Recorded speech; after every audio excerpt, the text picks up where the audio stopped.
చెరసాల్లో పడి మగ్గుతున్న వాడి సంగతి పడుచుకోవాలా. అయితే ప్రభు ఏం తక్కువ అయ్యాడా? చేయాల్సిన రీతిగా ఆలస్యమైన ఖచ్చితంగా నిజము సత్యము నెగ్గుదేలుతుంది. ఏ వ్యక్తులు తేడా అన్న సంగతి ఖచ్చితంగా బట్టబయలవుతుంది. కాకపోతే కొంచెం ఆలస్యం అవుతుంది. నిరీక్షణతో, ఓర్పుతో, విశ్వాసము కలిగి ప్రభు పాదాలు పట్టుకొని ప్రార్థనలో పెనుగులాడుతుండు.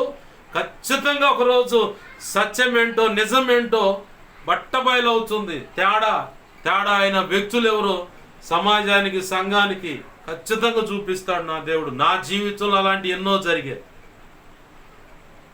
జరిగాయి అలాంటి. నా దేవుడు మాత్రం తక్కువ కాలేదు యోసేపుకి. ఈరోజు నీకు కూడా తక్కువ కాలేదు నా యేసయ్య.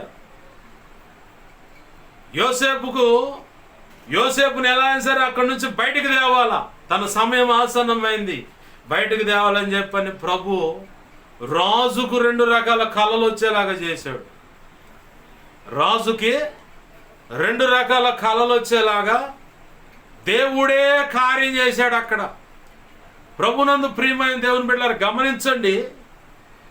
ఒకవేళ నీ సంగతి ఏంటో ప్రపంచానికి తెలియకపోయినా, నీ సంగతి ఏంటో తెలియాల్సిన వాళ్ళకి తెలియకుండా ఒకవేళ అది మరుగు చేయబడి ఉంటే, ఎవరైనా సరే ఆ సంగతిని ఒత్తిపట్టి తొక్కిపట్టి అలాగ ఉంచిపెట్టినట్లయితే ఒకరోజు ఖచ్చితంగా ఉంది. యోసేపుకి ఎలా అయితే ఒకరోజు ప్రభు నిర్ణయించాడో అలాగ నీ జీవితంలో కూడా ఒకరోజు నీ సంగతి ప్రపంచానికి తెలిసేలాగా, నీ సంగతి ఈ దేశానికి తెలిసేలాగా, నీ సంగతి రాష్ట్రానికి తెలిసేలాగా, నీ సంగతి ఈ పట్టణానికి, కాలనీకి తెలిసేలాగా, నీ సంగతి నువ్వు ఉన్న సమాజానికి తెలిసేలాగా, నీ సంగతి నీ కుటుంబానికి తెలిసేలాగా, నీ సంగతి నీ కుటుంబ సభ్యులందరికీ తెలిసేలాగా, నీ సంగతి నీ బంధుమిత్రులకు, శత్రువులకు, ఇరుగు పొరుగు వారికి తెలిసేలాగా, నీ సంగతి నువ్వు పుట్టి పెరిగినటువంటి ఆత్మీయంగా పుట్టి పెరిగినటువంటి సంఘానికి, సేవకులకు, పైనున్న వ్యవస్థాపకులకు, అలాగనే నువ్వున్న ప్రాంతంలో ఉన్న దైవజనులకు, దేశంలో, రాష్ట్రంలో, ప్రపంచవ్యాప్తంగా ఉన్న దైవజనులందరికీ, అలాగనే ప్రజలందరికీ కూడా, రాజకీయ నాయకులకు కూడా, ఎవరెవరికి నీ సంగతి తెలియాలని ప్రభు నిర్ణయించాడో దానికి ఒక రోజు ఉంది. నిరీక్షణ కలిగి పట్టుబడి ఒక ప్రభు పాదాలు పట్టుకొని ప్రార్థనలో కనిపెట్టుండు. ఖచ్చితంగా నా ప్రభు నీ తలెత్తుతాడు.